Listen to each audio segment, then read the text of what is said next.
زین الدین زیدان بهترین فوتبالیست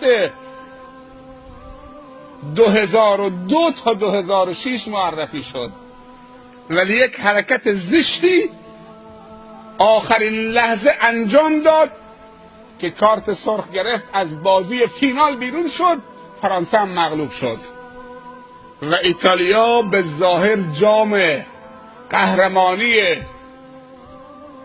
جهان رو دست گرفت و بوسه میزدن و میپرستیدن و تو زمین شادمانی میکردن، شادی میکردن.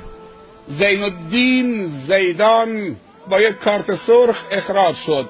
حرکتش خیلی زشت بود، اگر که مشاهده کردید، داور ندید اما کمک داور دید، منجر به اخراجش شد. چون حرکت ظاهرش زشت بود اخراجش کردن از بازی. بازی باید زیبا صورت بگیره.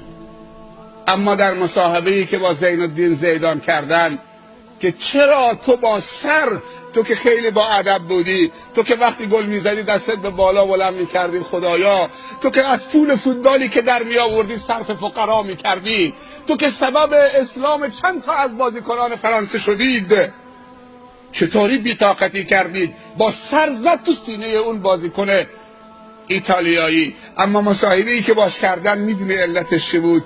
که این خونش به جوش آمد. بهش گفته بود که شما مسلمانان تروریستید.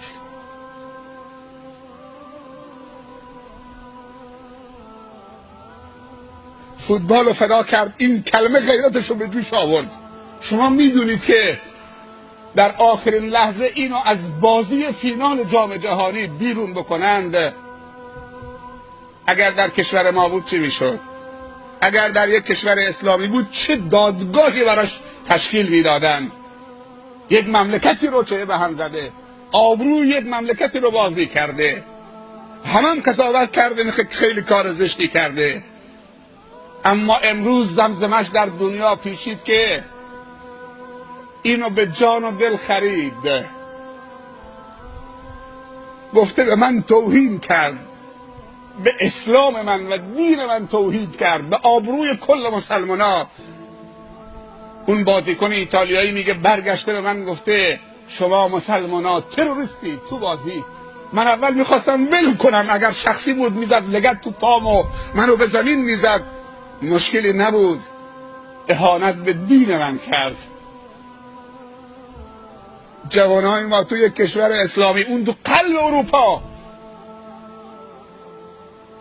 شاید نزدیک 1 میلیارد نفر بازی جام جهانی فینال رو تماشا میکردن، زنده و غیر زنده، از کانال های تلویزیونی.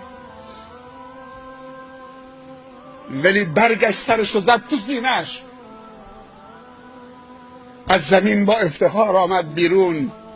بازم معرفیش کردن که این آقای گل و بهترین بازیکن دنیاست.